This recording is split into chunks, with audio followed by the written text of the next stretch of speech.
Yo, what's going on, guys? My name is Ross. You know me as SneakerChamp. I'm back at it for another video. Like I said, I've been away for the summer, but I do have scheduled uploader on, so I do have some videos for you guys to see. If you guys aren't familiar with this, go check down below or go back on my channel and look at my channel update video that has all the information about it. So today, instead of a sneaker review, I figured I would do a discussion video of sorts. I've done a bunch in the past and figured this would be a good time for another one. And I want to talk about how I see the future of the quote-unquote sneaker game, or what I just like to call just sneakers in general. What I've noticed, trends, and what I predict is going to happen in the future. So I predict that by 2020, pretty much every single Jordan will have been retroed. It really pains me to say that, and I know Henry says it all the time, but it's really unfortunate, but I just feel like that's the path that Jordan brand is going. They're just trying to milk what they have left in them. I see them going on a downhill spiral, although they're flourishing now. I see in about 5 to 10 years that they're going to be going down a little bit, and which brings me to really Nike's flagship right now is the Nike basketball, their signature lines. Not the Hyper Dunks, but say like the LeBron, Kobe, and KD. As of right now, those are the three big signature sneakers. I see those definitely rising, but I feel like personally that the Nike sportswear is going to take over as the dominant trend, where Nike sportswear is still producing quality retros of old basketball sneakers and new stuff. You got your new runners. I see runners coming up from behind and really taking over and becoming pretty big, and I feel like that Nike sportswear is still producing good quality retros in terms of material, and their price point is considerably lower than say the LeBron 10 Elite, where it's at like that $260 mark. I feel like Nike basketball is just going to keep getting that much higher each time, and where Nike sportswear might increase gradually, but not the same level. I just feel like Nike sportswear is probably going to stay in that more affordable range rather than say the elite models or the top models of the Nike basketball, which realistically, if the LeBron 10 Elite is so much better performance-wise than the regular LeBron 10, why was he not playing in them the entire season? So like to me, they're pretty much the same sneaker. One just has a little bit more carbon fiber or whatever Nike's going to try and tell you. But in the end, it's pretty much the same sneaker because you know that these athletes are going to be wearing the best thing they can possibly do.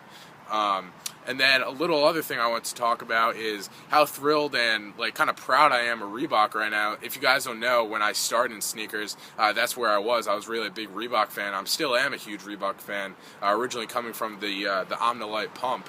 And I feel like Reebok has really come out with some great retros, although I feel like they've hoarded out some colorways on, say, the Kamikaze 2. I feel like they're coming out with nice sneakers and at the same point keeping them at a pretty low price point. I mean, I know that the Shaqs that came out were they 160, which is a little bit of the higher price point, yeah, that GR Jordan range. But you have stuff like the Kamikazes for 100. You have Omnilite pumps, which range in price point. Same with the Twilights and the Victory Court pumps. And then you have all these other retros coming out, different stuff with Swizz Beats and old Dominique Wilkins. All this stuff I think is great, and which leads me into sneakers and stuff, because sneakers and stuff are blatantly said they want to have one collaboration for each month, so 12 collaborations over a year, which is, I mean, that's a lot, and Reebok picked them up. So what I think great about Reebok and also other brands like Saucony, New Balance, and Asics is that they're willing to be working with these boutiques. They're willing to be doing these collaborations. You don't really see that too often with Nike. Sure, you have the Dornbecker release, but I mean that's not as like that's a one-time thing per year, where you see other brands like Reebok or even New Balance constantly having collaborations with boutiques, which I think is great because you bring in not only people who are a fan of the brand,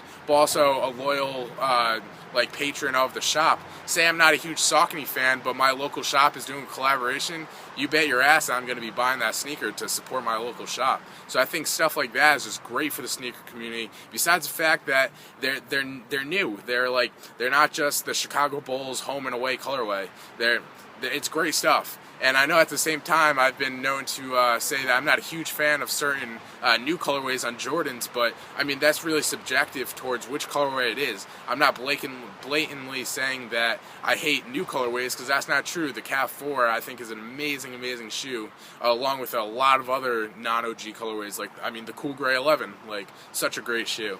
So I just want to kind of put out this discussion video, and I'm really interested in hearing what you guys want to say. I want to see what you guys have to think, as well as if you agree with me or you disagree with me. I always like to try and involve myself in the community as much as possible, because that's really what I came out here on YouTube to start, and I feel like I'm finally starting to achieve some of that.